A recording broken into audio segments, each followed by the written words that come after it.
오늘은 제2전도 여행 중에 세 지역, 데살로니가, 또 베레아, 아테네 이 세 지역에서 바울과 팀이 함께 전도하고 사역하는 내용인데요. 상황에 적응하는 능력, 케바케라는 제목으로 함께 말씀을 보겠습니다. 요즘 너무 빨리 세상이 변하죠. 우리 세상이 정말 너무 빠르고 정보도 막 홍수고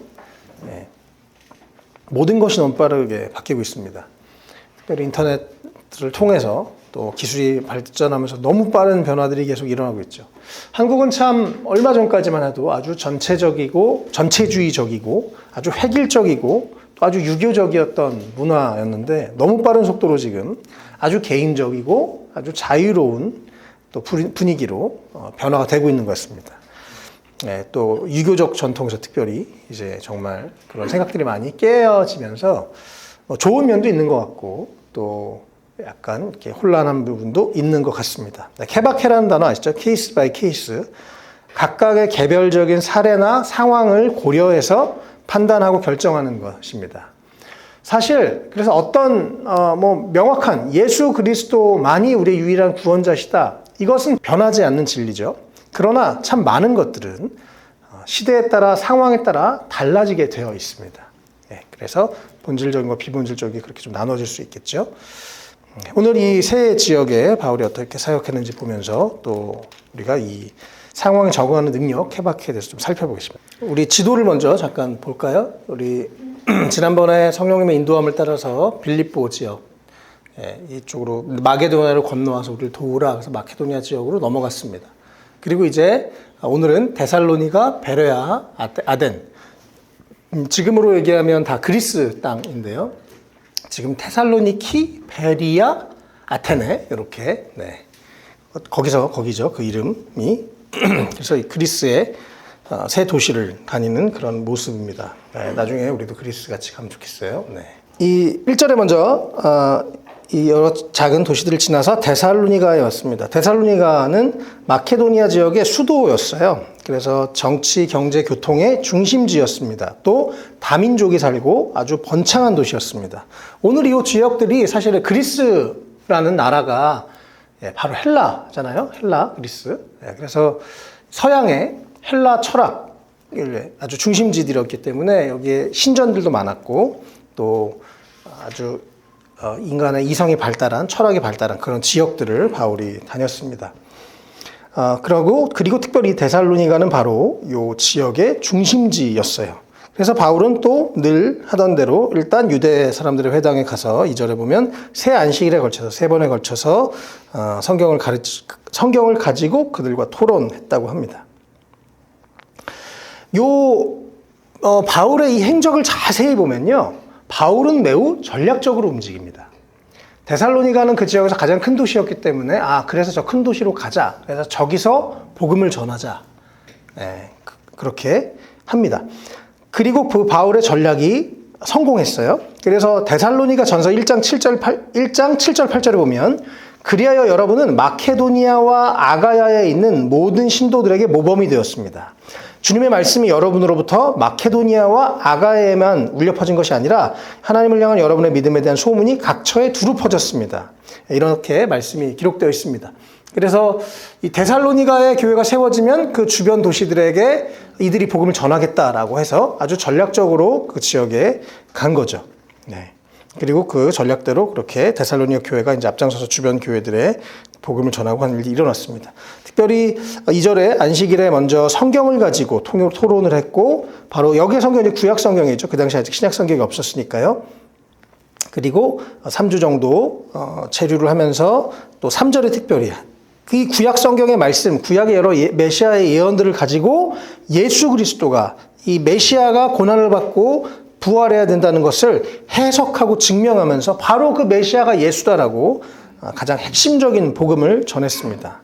바울은 가는 데마다 가능한 예수를 전했어요. 우리도 가는 데마다 기회가 되는 대로 내가 크리스천입니다.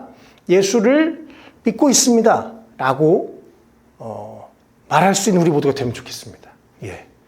확실히 요즘엔 전도하다 보면 교회 다니는 사람이 진짜 없어요. 교회 떠난 사람이 훨씬 많아요. 그래서 전도할 기회들이 참 많습니다. 이번 주에 대리회사에 새로 가서 이틀을 출근을 했는데 주님이 또 가서 이틀이나 한 100명 정도가 이렇게 기사님들이 계세요. 근데 어떻게 하다가 또 딱 둘이 얘기할 수 있는 기회가 생겨서 또 어떻게 하다가 목요일도 또 둘이 얘기할 수 있는 기회가 생겨서 또 얘기를 시작했습니다. 안녕하세요. 전 목사입니다. 네, 교회를 개척해서 지금 대리하고 있습니다. 그분들도 한 분은 너무 막 이 시리에 빠져 있는 분이었습니다. 그래서 인생을 비교하지 마세요. 네. 내가 몇 년 전에 골프장에서 맨날 놀고 이랬는데 지금 나 아는 사람들이 우연히 난 이러고 지금 기사인데 가서 만나면 어떡하지? 막 이런 얘기를 하시더라고요. 괜찮습니다. 인생 비교하면 힘듭니다. 막 이러면서 격려를 해드렸습니다. 같이 라면 먹고 힘내서 그분이 또 열심히 일하러 가셨고요. 또 한 분은 다 가족들이 예수 믿는 분들인데 자기 친척이신 목사님이 너무 헌금 강요를 많이 하셔가지고 자기는 너무 그게 싫어서 교회를 떠났다고 얘기를 하시더라고요. 그래서 제가 목사예요. 일하고 있어요. 그랬더니 이분이 몇 초 동안 말을 못하고 그러면서 신선한 충격을 드릴 수 있어서 너무 감사했습니다. 여러분, 사람이 기회만 있으면 예수를 전하십시오. 주님 역사하십니다. 주님이 기다렸다고 하시는 것처럼 기회를 기가 막히게 여십니다. 어쨌든 바울은 다니면서 제일 중요한 거 예수가 그리스도라는 거 증명하면서 전했습니다. 그리고 아까 오늘 제목이 케바케, 상황 적응한 능력이라고 했는데 여기서는 바울이 되게 아주 직접적으로 특별히 성경을 가지고 강조하면서 전합니다. 교회는 말씀을 전하는 곳이어야 됩니다.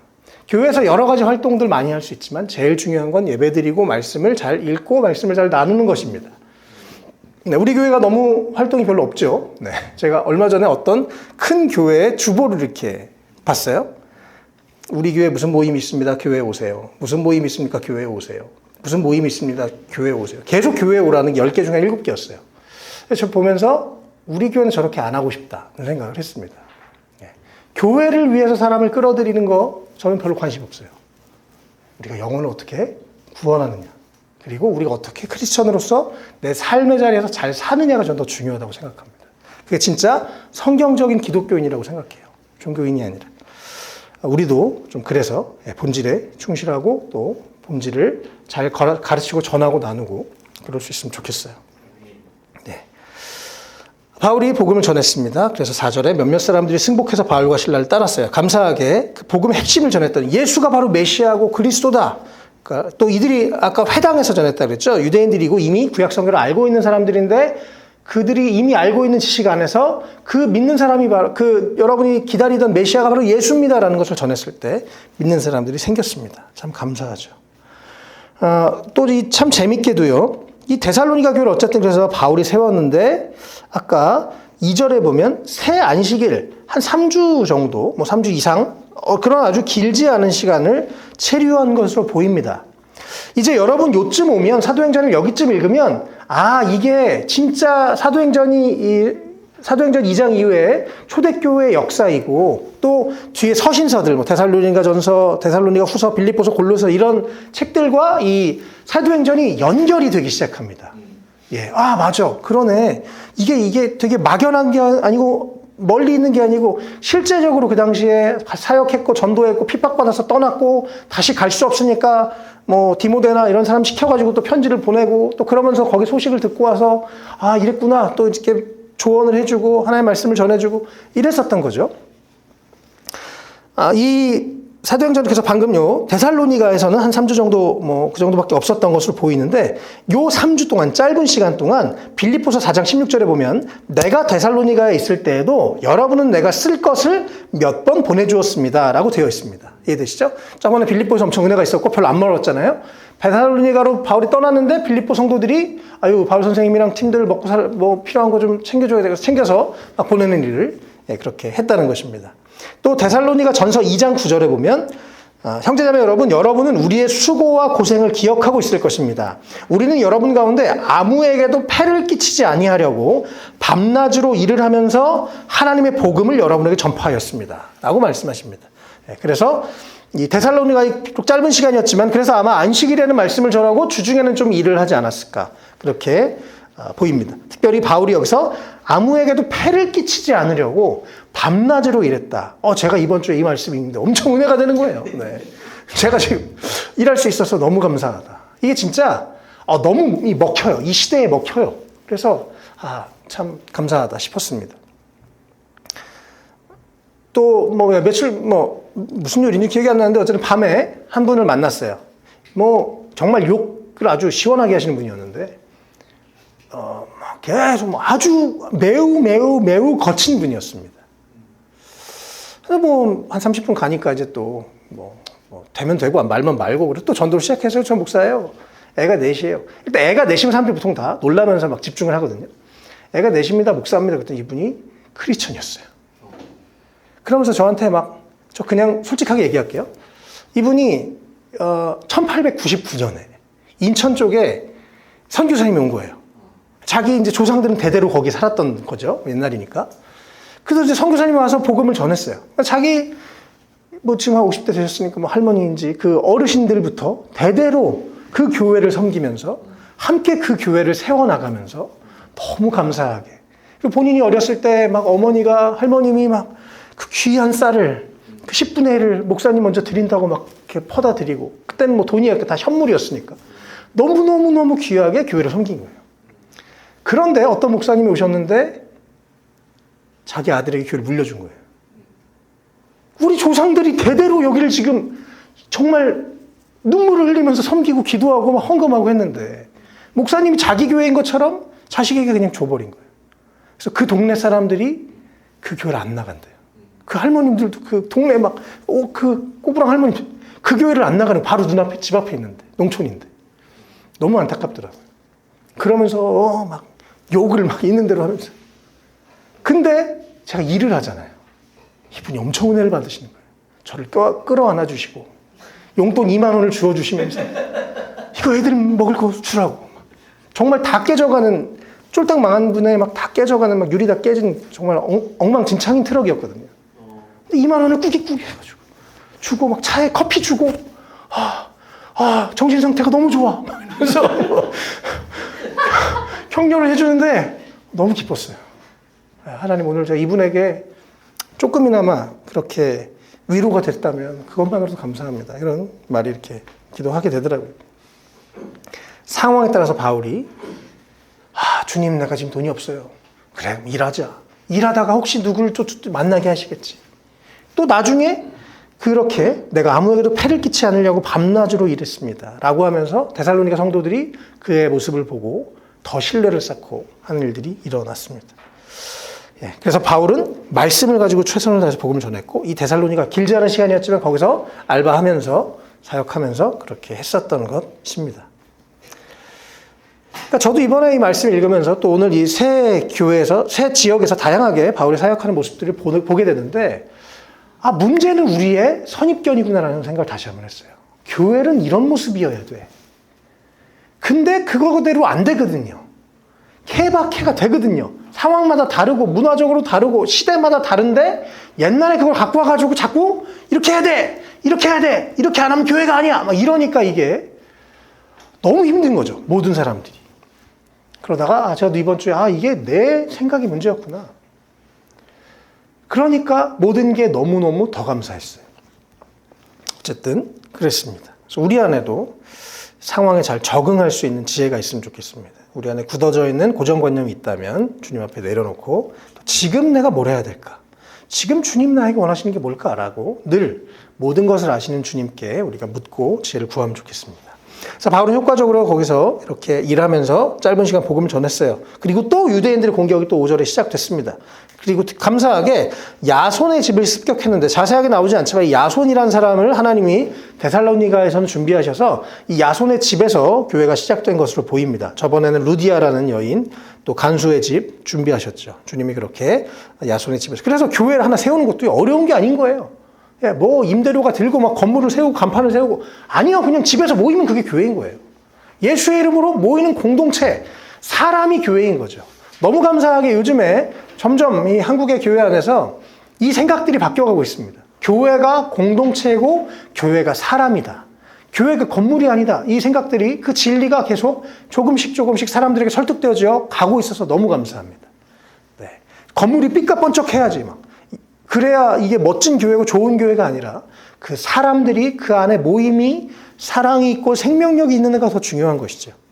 그래서 야손의 집에서 그냥 교회가 데살로니가 교회가 또 하나 세워졌습니다. 저는 우리 교회가 또 다른 교회도 세울 수 있을 거라고 믿어요. 예, 얼마든지 주님이 하시면 선교사도 보내고 주님이 하시면 뭐든지 할 수 있을 줄 믿습니다.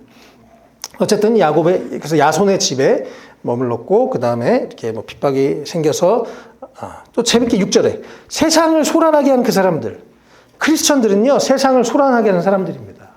왜요? 세상과 다르거든요. 세상의 가치관과 다르고 세상의 문화와 다르기 때문에 소란스러워집니다. 시끄러워집니다. 반대도 생겨요. 그러나 그것이 옳은 길을 향해서 가게 되는 것이 교회인 거죠. 네. 그리고 특별히 이제 이 7절에 예수라는 또 다른 왕이 있으면서 황제의 명령을 거슬려 행동합니다. 그러니까 세상을 소란하게 하는 거죠. 가치관이 다르니까, 세계관이 다르니까.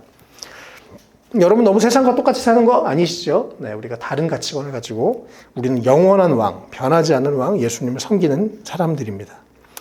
그리고 이들은 또 이걸 그래서 정치적인 반역으로 그들을 고소합니다. 다행히 바울은 잡혀가지 않았지만 야손이 잡혀갔고 또 그 사람들이 잡혀서 결국 이제 보석금 돈을 내고 풀려났습니다. 데살로니가전서 2장 18절에 보면요, 또 데살로니가서 여기 내용이죠. 바울이 데살로니가에 이제 아마 그 이후였겠죠. 또 가려고 하나 사탄이 우리를 방해했습니다. 라는 구절이 나옵니다. 그래서 그 이후에 데살로니가에 다시 바울이 방문하지 못했을 거다라고 보여져요. 그리고 또 바울이 가면 아까 바울이 가서 막 자기가 잡혔으면 오히려 마음이 편할 텐데 야손이 잡히고 막 이렇게 되니까 마음이 얼마나 불편했겠습니까? 그래서 이 데살로니가 교회를 바울이 보호하기 위해서 직접 가지 않습니다. 그리고 이제 18장에서 고린도에서 사역을 할 때 이 디모데를 보내면서 2번 편지를 보냅니다. 그게 바로 데살로니가 전서, 데살로니가 후서예요. 이해되시죠? 그래서 바울이 직접 여기서 오래 사역할 수 없었지만 그러나 짧은 시간 모범을 보여서 복음을 전하고 또 야손이라는 사람을 만나게 되면서 데살로니가 교회에 또 교회가 세워지게 됩니다. 자, 이번에 이거 보면서 제가 지금 이렇게 중국인들 섬기고 있는 모습이랑 좀 흡사하게 보였습니다. 네, 지금 제가 갈 수는 없지만 그런 온라인으로 할 수 있는 거 감사하고 정말 상황을 따라서 우리가 하는 게 아니라 또 주님의 지혜로 또 우리가 어떻게든 도전하고 하면 또 길은 열리는 것 같습니다. 그래서 바울이 데살로니가에서 전도한 모습 함께 살펴봤습니다. 이번에 또 이제 핍박이 있으니까 사람들이 이렇게 베레아로 바울과 실라를 보냅니다. 또 가서 또 주님이 이제 다른 데서 하라나 보다. 그리고 또 가서 쫓겨갔지만 또 그곳에서도 역시 가장 본질적인 복음을 전하는 일들을 합니다. 또 특별히 11절에 이 베레아 지역은 다른 사람들보다 이 데살로니가 사람보다 더 아주 고상한 사람들이었습니다. 우리 교회 분들 같아요. 네, 할렐루야. 네, 그래서 더 말씀을 기꺼이 받아들이고 이게 사실인지 알아보려고 날마다 성경을 상고했습니다. 이과 같은 또 우리 하여튼 진짜 저는 보면서 우리 웰컴 처치 우리 어른 예배 주일 예배 생각이 났습니다. 네, 말씀에 대해 진지한 거 너무 귀하고 감사해요. 네. 우리가 더 말씀을 사랑하고 또 진지하게 말씀을 대하는 우리가 되면 좋겠습니다. 네, 13절에 또 그들이 이제 데살로니가에서 또 얘기를 듣고 바울은 계속 가서 소동을 일으키고 복음을 전하고 또 유대인들은 계속 쫓아다니고 참 뭐 하는 건지 거기서도 또 무리를 선동하면서 소동을 벌였죠.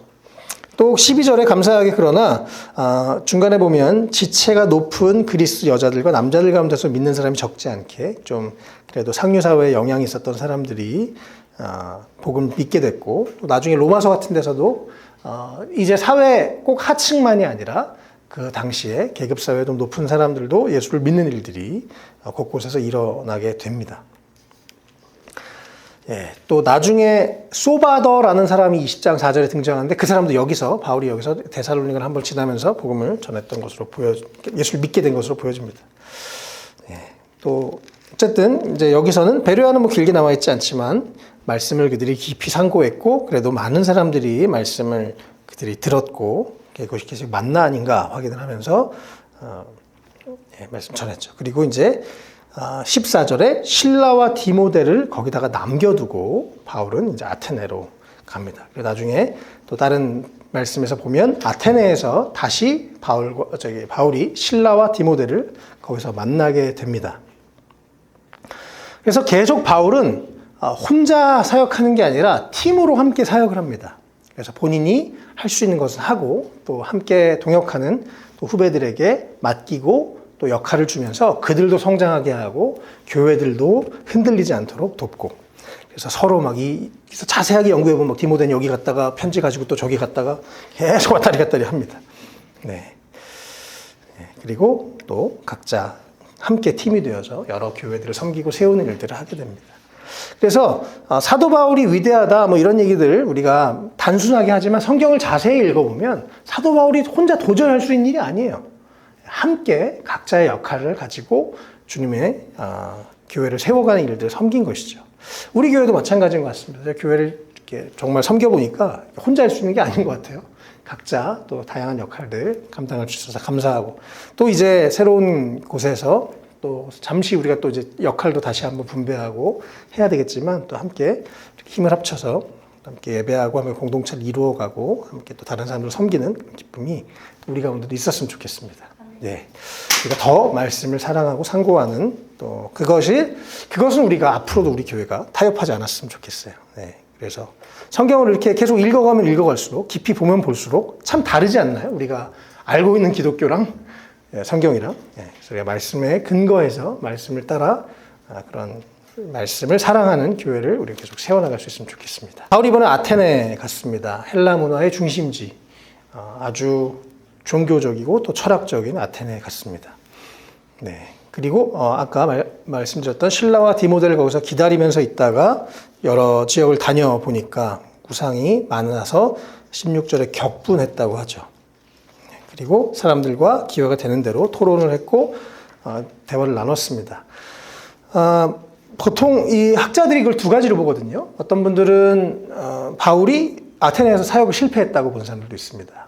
너무 인간적으로 이렇게 전도했다. 어떤 분들은 아주 성공적으로 그 문화에 맞게 했다고 보는데 저는 긍정적으로 봅니다.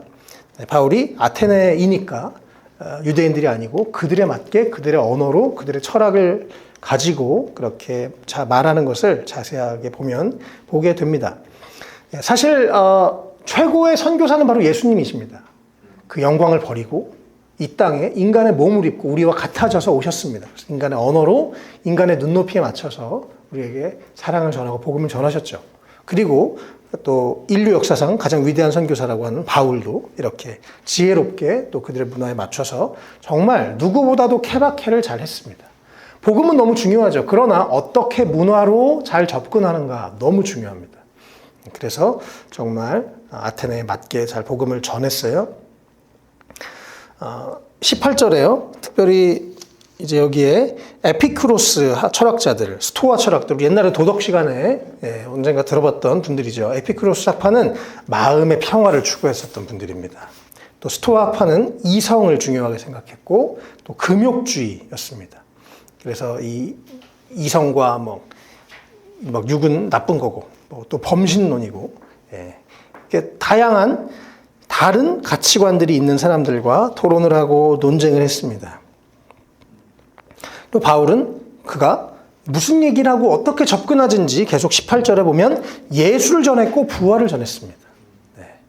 그래서 가장 핵심을 바울은 잃어버리지 않았어요. 다양한 문화를 사용했지만, 다양한 방법으로 접근했지만, 그리고 이제 아레오바고에서 말을 합니다. 왜냐하면 21절에 그 아테네 사람들은 원래 이렇게 새로운 걸 자꾸 보는 그런 사람들이었으니까. 그래서 감사하다. 바울에게 이제 기회가 생기니까 바울이 또 여기서 아주 멋진 설교를 합니다. 22절에 여러분 종교심이 많습니다. 바울이 돌아다니면서 보니까 저 사람들과 접촉할 수 있는 방법은 저들의 종교성이다. 그러면서 특별히 23절에 알지 못하는 신에게라는 제단을 보고 저거야. 저걸로 시작하면 되겠네. 저걸로 말을 꺼내면 되겠네. 라고 하면서 이제 말씀을 전하고 예수를 전하게 됩니다. 그러면서 여러분이 알지 못하는 신, 그러나 왠지 누군가 내가 알지 못하는 신에게도 제사를 드려야 될 것 같은 그 약간 찝찝함과 종교성이 있으니까 바로 그 신이 내가 오늘 소개하려고 하는 하나님입니다. 그러면서 24절에 우주와 모든 것을 창조하신 하나님, 하늘의 손으로 지은 신전에 거하지 않으신다고 말씀드립니다. 당시 그리스에 중요한 신이 12개가 있었다고 합니다. 그리고 총 3만 개 이상의 신들이 있었습니다. 지금 우리 인도 같은데 뭐 몇억 개 신이 있죠. 일본도 뭐 다신교고. 그런데 여기서 바울이 이 신은 다른 신들과 달라서 바로 유일한 신이고 우주를 창조하신 하늘과 땅의 주님이시고 사람이 어떤 손으로 거기 그 당시에 파르테논 신전 엄청난 신전들이 있었는데 그것과 비교할 수 없는 그런 신전의 따위에 거할 수 없는 그런 정도로 양에 차지도 않는 위대한 하나님입니다. 라고 그렇게 바울이 여기서 이야기합니다. 그래서 25절에 그는 부족한 게 있어서 뭐 사람으로 손으로 받을 필요가 없어요. 그 당시에 이 사람들이 이 아테네 사람들은 신의 기쁨을 위해서 그리스 헬라 철학 이런 데 막 보면 신의 기쁨을 위해서 신이 인간 세상에 내려오고 신의 기쁨을 위해서 신을 달래기 위해서 신을 기쁘게 해드리기 위해서 막 인간을 제사로 바치고 그런 생각들을 하고 실제로 그렇게 행동했었던 사람들인데 바울은 아니요. 내가 믿는 하나님은 이렇게 인간이 뭐 해드리려서 그런 하나님이 아니십니다. 하나님은 그 자체가 완전하신 분이시고 완전히 충만하신 분이십니다. 사실 하나님은 우리의 예외도 필요 없는 분입니다. 하나님은 우리의 헌금도 필요 없는 분입니다. 하나님은 아무것도 더 필요한 분이 결핍이 조금도 없는 완전한 분이십니다. 네. 제가 주님 좀 해드렸잖아요. 네. 전혀 주님 보시기에는 우리가 뭘 해드리든 말든 아무 사실 영향이 없을 정도로 크고 놀랍고 완전한 분이십니다. 그런데 많은 사람들이 또 이들이 그 당시 믿고 있었던 신은 부족하고 뭔가 해드려야 되고 그래야만 겨우 그분의 노를 달래는 그런 모습이었던 거죠. 또 이 아테네 사람들은 이 당시 철학이 발달하면서 막 교만했어요. 우리는 특별히 우리는 아테네 사람이야. 우리는 이 철학의 중심이야. 막 그러는데요. 여기서 26절에 그러니까 지금 이 바울이 설교하는 하나하나가 사실 조목조목 그들의 다신교, 그들의 우상숭배, 그들이 생각하는 신에 대한 관념들 하나하나를 다 깨부수면서 동시에 하나님이 어떤 분이신지를 얘기하는 되게 놀라운 설교예요, 사실 이게. 16절에 그래서 하나님은 모든 인류, 모든 족속을 다 한 혈통으로 만드셨다. 당신들만 특별한 게 아니고 우리 모든 인간은 다 특별하다. 하나님이 만드셨기 때문에.